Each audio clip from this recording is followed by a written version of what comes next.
Dans la vidéo d'aujourd'hui, je vais vous faire découvrir en détail l'interface de ZooCRM. Je vais vous parler de la page d'accueil, de la disposition des modules et des fiches. Nous allons également jeter un rapide coup d'œil au module rapport et tableau de bord. Et pour finir, je vais vous montrer rapidement à quoi ressemble la page de configuration de ZooCRM. Je vous dis à tout de suite après le jingle.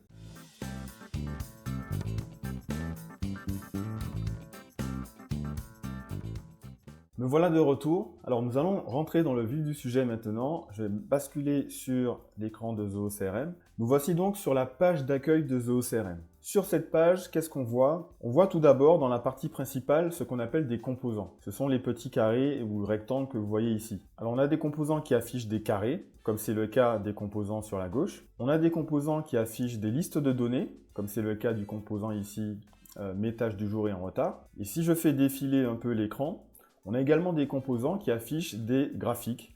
Donc ici, on a un entonnoir pour nos affaires. Là, j'ai un histogramme qui affiche le nombre de nouveaux prospects par mois. Et là, un peu plus bas, on a également ici un anneau, une sorte de camembert, qui nous affiche également des données sur les prospects. Donc voilà pour les trois différents types de composants que l'on peut avoir sur cette page d'accueil. Cette page d'accueil, à noter, est personnalisable, c'est-à-dire que en fonction des utilisateurs de votre CRM, vous allez pouvoir configurer des pages d'accueil différentes. Vous allez par exemple pouvoir avoir une page d'accueil spécifique pour vos commerciaux et une autre page d'accueil pour votre équipe ADV. Donc voilà pour la présentation de la page d'accueil, très rapide. Nous allons maintenant basculer sur la disposition des modules. Donc là, je vais aller par exemple sur le module compte. Alors qu'est-ce qu'on voit sur cet écran? On a tout d'abord ici, dans la zone principale, la liste des données. Donc on a une liste avec des colonnes et des lignes. À noter qu'il est possible de modifier cet affichage-là. Donc l'affichage liste est l'affichage par défaut, mais si vous le souhaitez, vous pouvez basculer sur un autre affichage, qui est l'affichage en fiche. Et donc là, on a un système de colonnes. Chaque colonne correspond, en l'occurrence ici, à un statut de nos comptes. Et donc on va pouvoir ici basculer les fiches, ici les comptes, d'une colonne à l'autre, et donc d'un statut à l'autre. Donc ça peut être pratique lorsqu'on préfère fonctionner sous forme de pipeline, avoir une visibilité sous forme de pipeline. On peut adopter cette vue fiche donc dans ZooCRM. La vue que je recommande, en tout cas ma vue préférée, c'est celle-ci, la vue standard, la vue liste. Pourquoi? Parce qu'effectivement, elle ressemble beaucoup à ce qu'on a dans Excel et comme ça, on n'est pas dépaysé. On voit également donc sur cet écran à gauche ici un panneau latéral qui est le panneau latéral qui permet de mettre en place des filtres pour afficher uniquement les données que l'on souhaite afficher dans cette zone ici. Donc on a deux types de filtres. On a les filtres système qui sont des filtres spéciaux qui sont prédéfinis par ZooCRM. Ceux-là on ne peut pas les modifier. Et puis on a des filtres qui utilisent les champs de notre module compte. On va parler des champs tout à l'heure lorsque je vous montrerai la disposition des fiches. Mais en tout cas pour revenir à nos filtres, ici, on a donc les filtres par champ qui permettent justement de filtrer en utilisant les champs du module compte. Donc là, par exemple, si je souhaite créer un filtre, par exemple, sur le champ statut et filtrer uniquement les comptes qui sont en statut actif, comme c'est le cas ici, je vais pouvoir ici donc identifier premièrement mon champ statut. Voilà, je l'ai ici, je le sélectionne. Je choisis l'opérateur, celui que je souhaite utiliser, donc est, n'est pas, est vide, n'est pas vide. On a tout un tas d'autres opérateurs disponibles suivant le type de champ. Donc je choisis mon opérateur et ensuite je vais choisir la valeur qui m'intéresse. Donc là on était parti sur la valeur actif. D'accord ? Donc j'ai défini mon filtre, j'applique le filtre et là vous voyez que ma liste se met à jour et ne sont affichés que les comptes qui sont en statut actif. Je peux appliquer d'autres filtres également si je le souhaite, par exemple sur l'origine. On va prendre que ceux qui ont comme origine LinkedIn par exemple. Donc je recherche ici mon champ origine. L'opérateur, ça va être le même. Et là, je vais choisir donc la valeur LinkedIn. J'applique mon filtre et vous voyez que la liste met à jour automatiquement. Donc voilà pour ce panneau latéral filtre, très utile pour manipuler ces données. Parce que souvent, effectivement, dans un CRM, ce qui va être important, ça va être de segmenter ces données pour faire des campagnes, pour faire voilà, d'autres traitements. Et donc, on va pour cela utiliser donc, ce panneau latéral filtre. À noter qu'il peut être masqué. Si on veut avoir plus de visibilité sur ces données, on peut masquer ce panneau latéral et l'afficher uniquement lorsqu'on en a besoin. Voilà pour les filtres. Alors maintenant que j'en ai fini, je vais simplement annuler le filtre. Donc voilà, j'efface mon filtre. Et vous voyez qu'ici, j'ai de nouveau toutes mes données qui s'affichent. En haut à droite, on a également une série de boutons. Donc on a effectivement le bouton bleu qui permet de créer un nouveau compte. Lorsque je clique dessus, je vais justement afficher un formulaire vierge qui me permet de renseigner les informations de mon compte. On va y revenir tout à l'heure. J'ai juste à côté également la possibilité ici d'accéder à des actions supplémentaires. Alors ça va être des actions principalement groupées sur plusieurs enregistrements. Donc là, par exemple, on va pouvoir faire des transferts en masse, c'est-à-dire changer le gestionnaire, le propriétaire des enregistrements. On va pouvoir supprimer des données en masse, mettre à jour également des enregistrements en masse, etc., etc. Donc ça, ce sont toutes des actions qui vont pouvoir effectuer des actions groupées sur des enregistrements. Autre type d'actions groupées, en tout cas autre façon de les déclencher, ça va être en sélectionnant des enregistrements ici. Donc là, dans ma liste, vous voyez, si je coche les cases à cocher ici, j'ai une série de boutons qui apparaissent et qui permettent également d'effectuer des actions groupées, mais uniquement sur les enregistrements que j'aurai sélectionnés ici. Donc on retrouve par exemple la possibilité de mettre à jour en masse des enregistrements, c'est-à-dire de changer une même valeur pour plusieurs enregistrements à la fois. On peut appliquer des balises également à ces enregistrements. Alors pour rappel, j'ai fait une vidéo sur les balises, je vais également la mettre dans la description. Vous pouvez vous y référer pour en apprendre plus sur les balises. On peut également donc, modifier le gestionnaire, donc c'est les transferts dont j'ai parlé tout à l'heure. On peut appliquer des fusions de documents, c'est-à-dire une espèce de publipostage pour générer des documents à partir de ces comptes. Voilà, donc on a différents types d'actions possibles lorsqu'on sélectionne ici des enregistrements. Et là, je vous montre ce qui est possible pour les comptes. Mais si on change de module et qu'on va par exemple sur le module Contact, on aura d'autres boutons qui vont s'afficher ici, notamment par exemple la possibilité d'envoyer des emails. On va d'ailleurs justement aller sur ce module Contact, juste pour vous montrer donc justement la possibilité de également ici sélectionner des enregistrements. Et là, vous voyez qu'on a un bouton supplémentaire ici qui s'appelle Envoyer un email. Et donc grâce à ça, on va pouvoir envoyer des emails groupés à tous les contacts qu'on aurait sélectionnés ici. D'accord ? Et je voulais également vous montrer que d'un module à l'autre, la disposition ne change pas, en tout cas pas beaucoup. On retrouve ici sur les contacts notre liste ici avec les colonnes et les lignes. On a ici sur la gauche le panneau latéral qui permet d'appliquer des filtres à nos contacts. Et puis, si je désélectionne ici mes enregistrements, on a également des boutons ici en haut à droite. Donc d'un module à l'autre, la disposition, on va dire, globalement ne va pas changer. Vous voyez ici, c'est la même chose pour les leads. Ça va être la même chose pour les affaires. Donc voilà, d'un module à l'autre, vous ne serez pas perdu. L'affichage va rester pratiquement tel quel. Donc voilà, on a fait le tour de la disposition des modules. Je vais vous parler maintenant de la disposition des fiches. Donc pour aller dans une fiche, c'est tout simple. Lorsqu'on est sur la liste, par exemple, des comptes ici, on va simplement pouvoir cliquer sur une ligne pour ouvrir la fiche correspondant au compte. Et donc on arrive sur cet écran-là. Et sur cet écran-là, qu'est-ce qu'on voit ? On a différentes zones, d'accord ? Donc on a la zone ici sur la gauche, un espèce de panneau latéral également, qui est aussi rétractable comme pour les fils, donc on peut l'afficher ou le masquer. Ici, on a la possibilité de voir ce qu'on appelle les listes associées. Les listes associées, ce sont tous les enregistrements qui sont connexes à la fiche en question et qui permettent d'avoir une vision à 360 degrés de toutes les informations relatives à la fiche. Donc là, sur mon compte, j'ai la liste des contacts qui sont rattachés à ce compte. J'ai également une historique de statut. Si demain je crée une affaire pour ce compte, je vais également avoir la liste des affaires ici, la liste des emails échangés en relation avec ce compte également. Si je crée une tâche par exemple ou une réunion, elle va également être rattachée ici. Donc ce panneau latéral ici, qui s'appelle liste associée, comme je l'ai déjà expliqué juste avant, va nous permettre d'avoir une vue à 360 degrés de tous les éléments connexes à la fiche. Ensuite, sur la partie principale de l'écran ici, on va retrouver différentes sections. Donc on a une première section ici, contact. Alors ça varie d'un module à l'autre. En tout cas, pour les comptes, on va avoir donc tous les contacts qui sont rattachés à ce compte. D'accord ? Donc on les retrouve ici, mais on les retrouve également là pour un accès plus rapide. Si je fais défiler un peu l'écran, j'ai ici une section qui s'appelle les détails. Et donc il m'affiche l'ensemble des détails de la fiche. C'est là qu'on va retrouver tous les champs qui composent la fiche, donc ici en l'occurrence des comptes. Donc on retrouve par exemple le nom du compte, le type de compte, est-ce que c'est un client ou un prospect, quel est le contact principal de ce compte, le numéro de téléphone, le site web, éventuellement un délai de paiement pour les clients, etc. À noter que toutes ces informations-là, tous les champs que vous voyez ici sont personnalisables dans Zoho CRM, c'est-à-dire que vous allez pouvoir rajouter des champs supplémentaires en fonction de votre façon de travailler et des informations que vous souhaitez suivre, et vous allez également pouvoir modifier les champs existants, notamment les champs, par exemple, liste déroulante. Vous allez pouvoir rajouter des valeurs dans les champs liste déroulante. Par exemple, ici, dans le champ origine, vous voyez toutes les valeurs qui sont ici. Ce ne sont pas les valeurs par défaut standard de Zoho CRM. Ce sont des valeurs que nous avons personnalisées, que nous avons rajoutées pour justement coller à notre façon de travailler.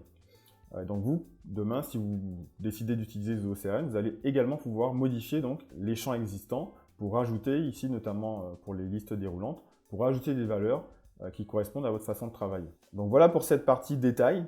Donc vous voyez, on a différentes sections dans cette partie détail. Les champs sont organisés donc par section. On a différents types de champs. On peut avoir des champs texte, on peut avoir des champs listes déroulantes, on peut avoir des champs nombres, on peut avoir des champs numéro de téléphone, adresse, email, etc.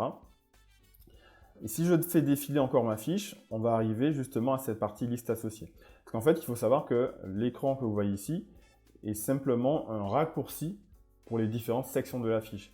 Donc là, vous voyez, j'ai ma section remarques qui apparaît ici, j'ai ma section activité en cours, j'ai ma section activité clôturée.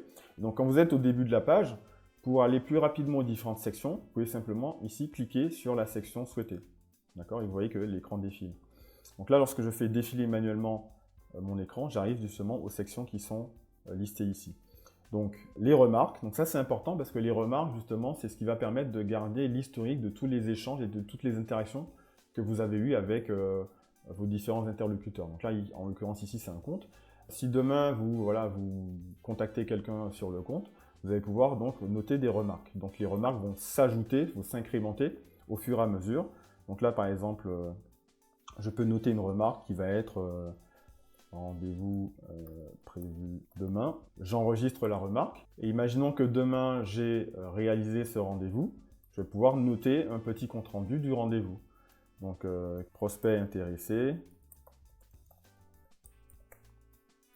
envoyer une proposition. Voilà, par exemple. Et vous voyez que voilà, les remarques vont s'incrémenter, c'est-à-dire qu'elles vont se mettre les unes au-dessus des autres. Et comme ça, vous avez donc tout l'historique des échanges et des interactions, en tout cas des informations importantes, concernant ici en l'occurrence un compte, qui vont être disponibles directement au niveau de sa fiche.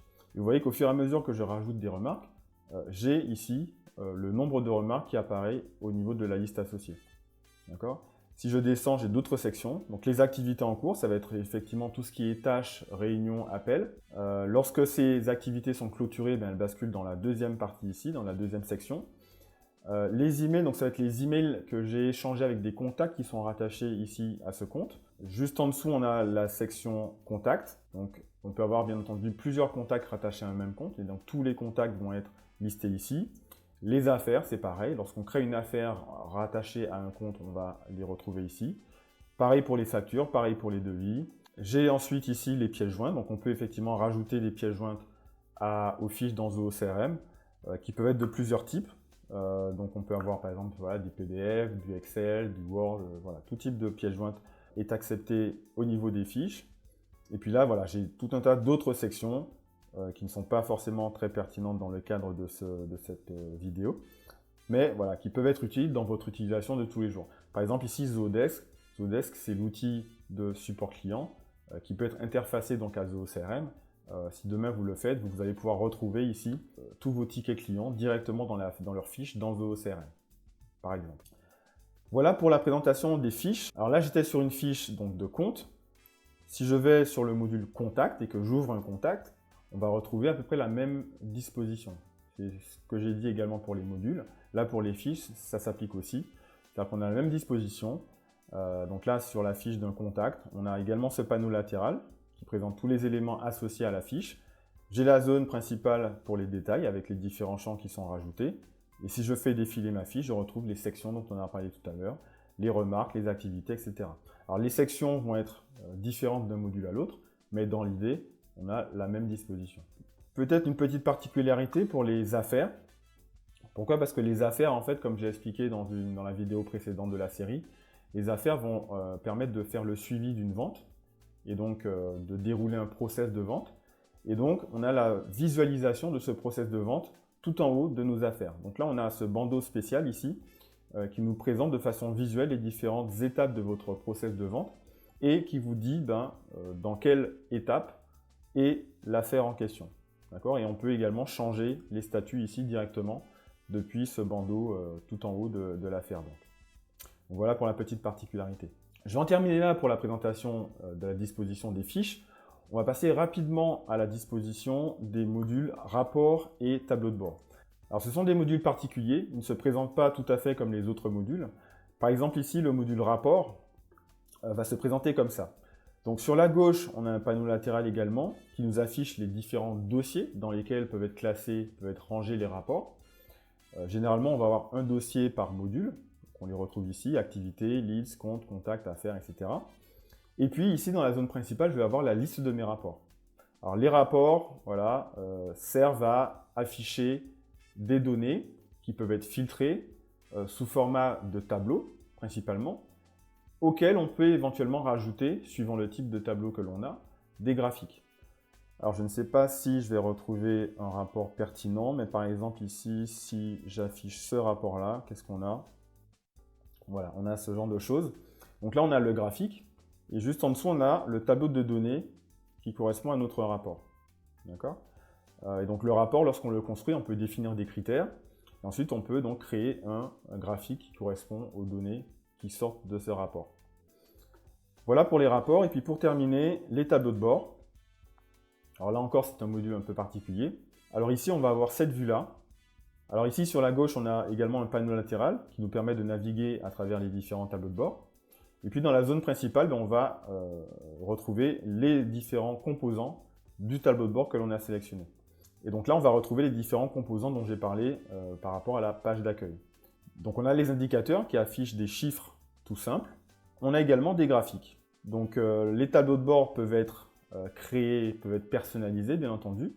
Donc vous pouvez créer déjà vos propres tableaux de bord et ensuite rajouter des composants à ces tableaux de bord. Donc là, par exemple, vous voyez, si je clique ici sur ce bouton, on a la possibilité de rajouter différents types de composants. Ça peut être des graphiques, des KPI, des comparateurs, des détecteurs, des entonnoirs. Voilà, donc on a pas mal de types de composants possibles. Et donc, on va pouvoir constituer comme ça son tableau de bord personnalisé. Je ne vais pas en dire plus, à la fois sur les rapports et sur les tableaux de bord. Je pense que voilà, comme le sujet est assez vaste, je vais faire une vidéo dédiée à ces deux modules. Mais pour l'instant, je vais en terminer là. Dernière partie de la vidéo, la configuration. Très important dans ZooCRM, même si effectivement, suivant votre degré de technicité, vous n'allez pas forcément utiliser cette partie-là. Mais je voudrais simplement vous présenter rapidement cet écran de configuration pour vous donner simplement un aperçu de tout ce qu'il est possible de faire avec ZooCRM. Donc là, pour accéder à la configuration, il faut simplement cliquer ici sur cette petite roue crantée. Donc voilà comment se présente cet écran de configuration. Les différentes configurations possibles sont organisées par bloc. Donc on en a une dizaine à peu près.